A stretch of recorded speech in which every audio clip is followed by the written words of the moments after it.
السلام علیکم۔ ملکی اور غیر ملکی تازہ ترین خبروں اور کرنٹ ایشوز سے باخبر رہنے کے لیے ہمارے ساتھ رہیں کے نیوز چینل انٹرنیشنل۔ خبر شامل کریں گے ساہیوال سے۔ دارالعلوم جامعہ اصغریہ انوار القرآن فرید گنج ساہیوال میں عظیم الشان مجلس ذکر شہیدان کربلا منعقد کی گئی، جس میں مختلف شعبہ حیات زندگی سے تعلق رکھنے والے دینی اور سماجی احباب نے بھرپور شرکت کی۔ مزید جانتے ہیں ہمارے نمائندے محبوب چودھری سے۔ جی چودھری صاحب، آگاہ کیجیے گا۔ جی بالکل، قبلہ حضور عالمی مبلغ اسلام ماہر علوم مصطلحات الحدیث مفتی پیر محمد نعیم المصطفیٰ چشتی کے حکم پر دارالعلوم جامعہ اصغریہ انوار القرآن فرید گنج ساہیوال میں عظیم الشان مجلس ذکر شہیدان کربلا منعقد کی گئی، جس میں مختلف شعبہ حیات زندگی سے تعلق رکھنے والے دینی و سماجی احباب نے بھرپور شرکت کی۔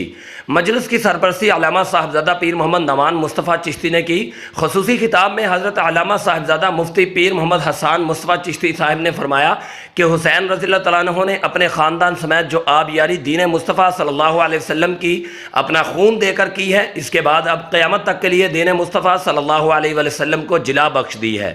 اب قیامت تک ہمیشہ حق حسین کی صورت میں اور باطل یزید کی صورت میں نظر آئے گا۔ آخر میں لنگر حسینی کا بھی بھرپور انتظام کیا گیا۔ جی